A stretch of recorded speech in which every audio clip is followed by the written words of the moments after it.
Nigeria's inflation has been higher than the average for African and sub-Saharan African countries for years now, and even exceeded 16% in 2017. Now it seems a real and significant decrease is nowhere in sight. That's because the inflation rate for Africa's largest economy has hit a 17-year high at 20.77% for September 2022. This represents the highest rate since September 2005, according to data tracked by Nairalytics, a web portal that publishes Nigeria's historical macroeconomic data. There are several factors pushing the inflation rate up and several possible remedies that could make a difference. Gospel Obele, Chief Economist for Streetnomics, joins me now. Gospel, again, welcome to Business Edge. Thank you for joining me. Thank you for having me, Tolu. Good morning. So we're seeing Nigeria's inflation rate for September at 20.77%. So let's look at this basket. What's making up this 20.77% that Nigerians are experiencing? We can't lie that we're all feeling it one way or the other.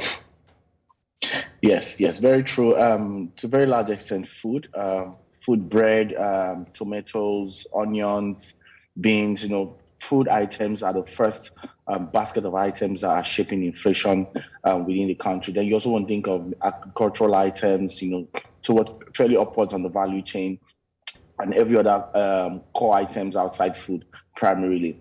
But it's interesting to note that the pressure points for inflation in Nigeria, are actually on the food core, on the food and energy core as well. And that means that the average Nigerian is sort of getting a slice of this whole experience by, experiencing some level of increase in cost of living due to increase in cost of food and energy prices.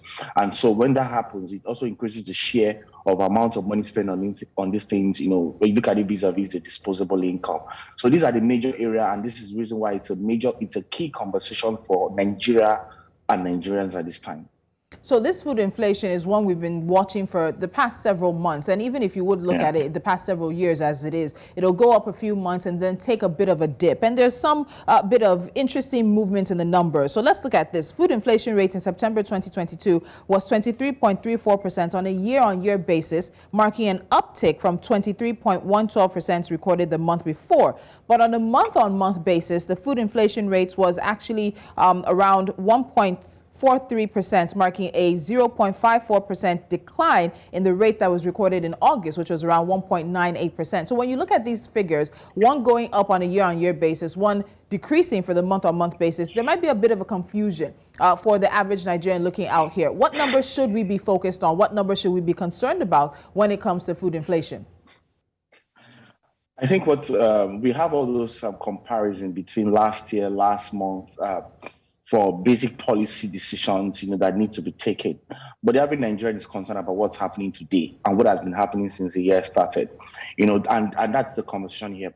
A lot of times, the lens through which policymakers and politicians look at figures are different from the lens through which the average beneficiary or the average, in quotes, Nigerian or the masses look at these figures. And that's the data discrepancy challenge that we have. And a lot of times, government institution stakeholders will come and brag around the 1% drop, the 0.9% drop, but the average person out there does not really understand how those drop has been reflected in, probably improved cost of living. So what it means that if the percentage dropped, technically that should mean that the price of food should have slightly dropped. But then again, the price of food is going higher. So how is it that the price of food is going higher and you're saying there's a percentage drop? The difference within this conversation is the fact that, number one, inflation rate only tells us the pace.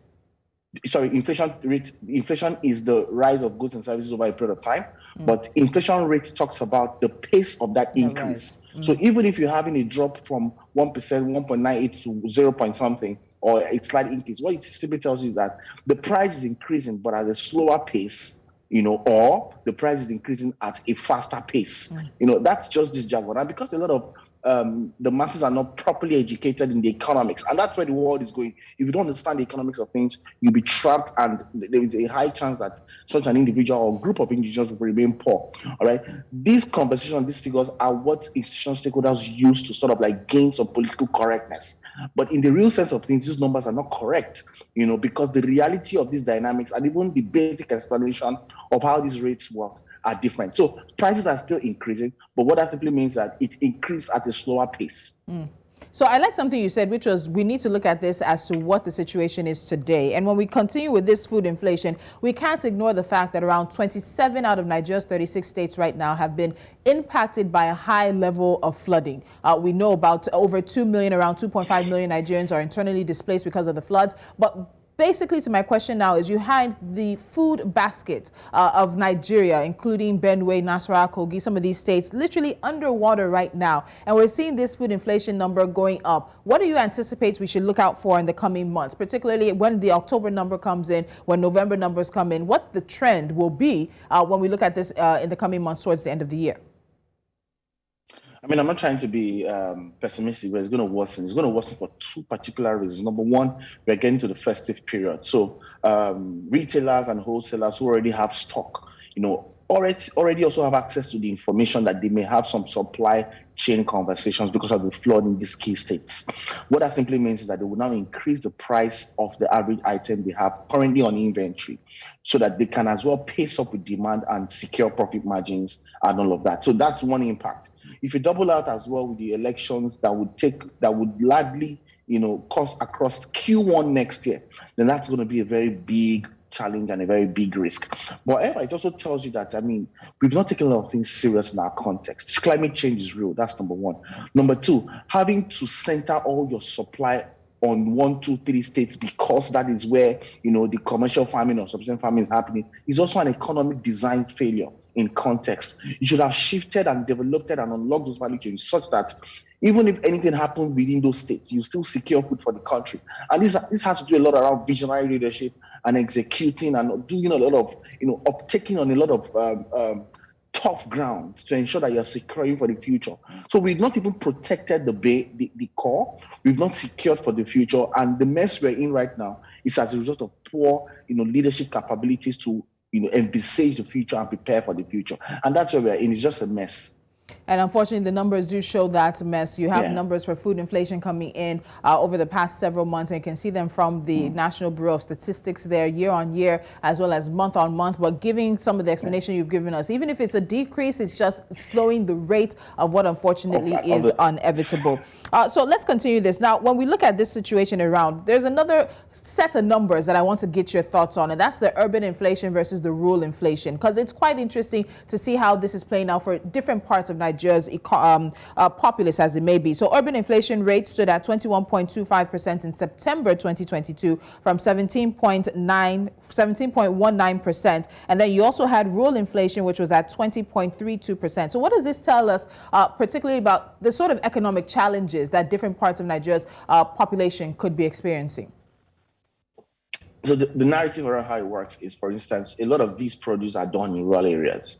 But you realize that even the access to those rural areas are a big challenge. You'll be surprised that it will cost you almost 3 hours to travel from Jos to Mikan in Plateau State. 3 hours within the same state. Not because of traffic, but the road is very free. But it will cost you almost 3 hours. If you're going to go to and fro on a daily, it's going to be 6 hours. Now, if you add security challenge and all of that, these pockets are enough to increase the cost of produce and all of that going to market, especially from Mikan to Mikan rural markets. That's number one. And that's the rural inflation you have, conversion you have there. Secondly is the fact that to move those products from Mikan, for instance, to Jos, which is urban now, you now have transportation dynamics to deal, the cost of fuel, this whole scarcity conversation that's happened throughout the year, the dollar conversation, and a lot of Nigerians also latch on these conversations to increase prices. So the urban inflation is an offshoot of an already existing rural inflation.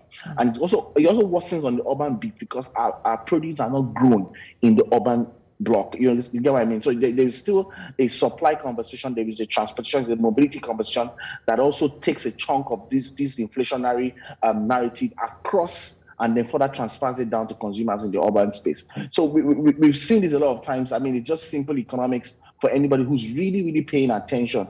And it's quite pathetic again, like I said it earlier on, it shows the lack of thinking capacity we have in this context. If you know that a particular sector or area of the country, for instance, the rural block, are your key production centers, then you should think of a way to build silo production centers across the transition points to the overall market. So that way you can relax the weight of price transfer and other, shocks that may impact on prices at the end of the day.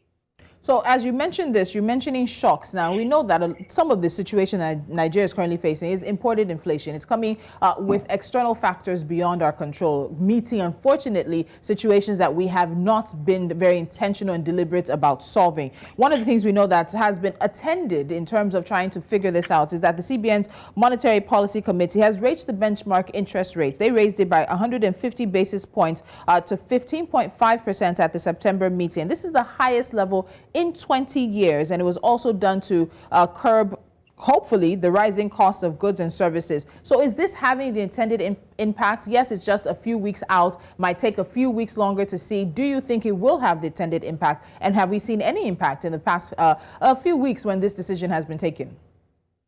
I don't think the conversation of lag impact holds water any longer, because the central bank has been increasing rates previously before now. So we should have seen the impact of the previous rates on the current inflation numbers. But then again, I still stand on my own thought process that the nature of this inflation we are having right now is not monetary.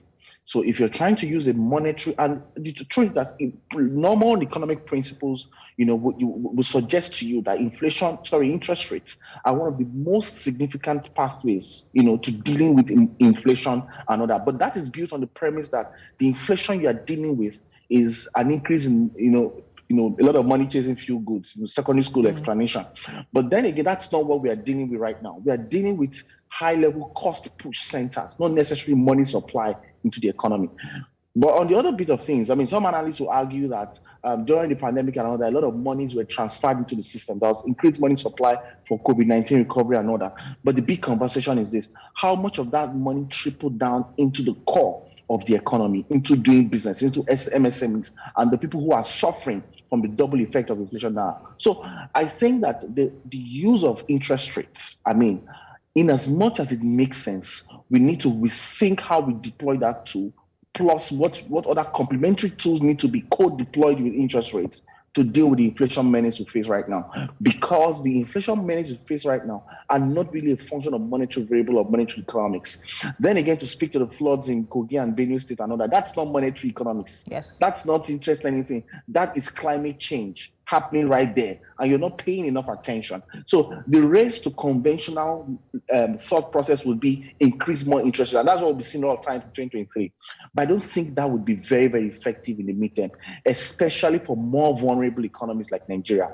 Also, to speak that it may be a bit slightly effective, maybe in advanced markets, but what we've seen that there will now be a growing divergence. There'll be a new form of economic inequality, between the real sector and the financial sector.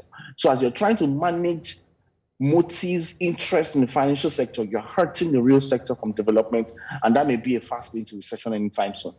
And you talk recession now, we've seen the Naira depreciate in recent times, hitting a low so far against the dollar. And so all of these are just coming together to make, unfortunately, a perfect storm in a teacup. So, Gospel, what happens next? What is possible in terms of even slowing down the rates of inflation, or possibly, many people would say, reversing the rates of inflation that Africa's largest economy is experiencing? Also, this is September data, leaving us with October, November, and December. What do you predict will be the trend for the rest of the year?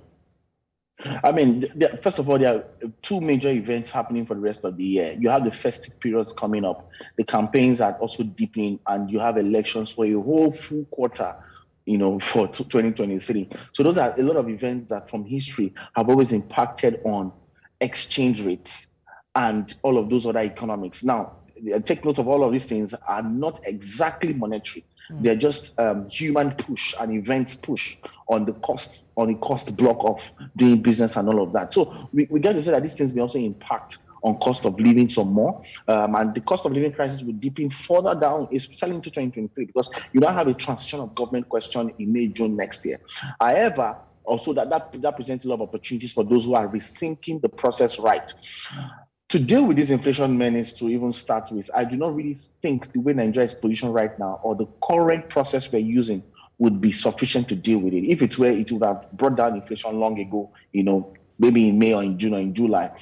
But we need to now begin to we need to start deploying items that would help us, build enough shocks to further slow down the price increase. And that would be, enabling the export sector, the non-oil sector, trying to push more of your service sector, organizing that market to interact with the global markets for competition, earning in foreign currency, and then government can take a percentage of that as revenue or taxes, as the case may be. When you begin to build up some form of competitiveness, and these are very easy things because it's already happening. The Nigerian budget for first half of the year showed us that we made a almost 1.1 trillion extra, in non-oil revenue compared to oil revenue and all of that. So the numbers are shown to us that we are doing well on the non-oil bit, but we're not focusing enough energy to maximize that market, because the market produces revenue. So we need to focus and maximize the market to ensure that we're competitive enough to fight the inflation money. So it may just be that you have to introduce another event or a series of events to pressure on what is, the pressure on the inflationary causations in the first place. Otherwise, other than that, anything increasing interest rates or trying to outspend in the economy and other will just put us as a mess. And don't forget, the debt servicing commission is also on the table. It's on, yes. And that may worsen the liquidity position of the government next year. So I said it was last question, but now your answer has made me ask this final question. If we were doing this on a balancing act of how close Nigeria is moving towards another recession, have we passed a halfway mark to the possibility of another recession in the next few months, if the trends that we're seeing continue?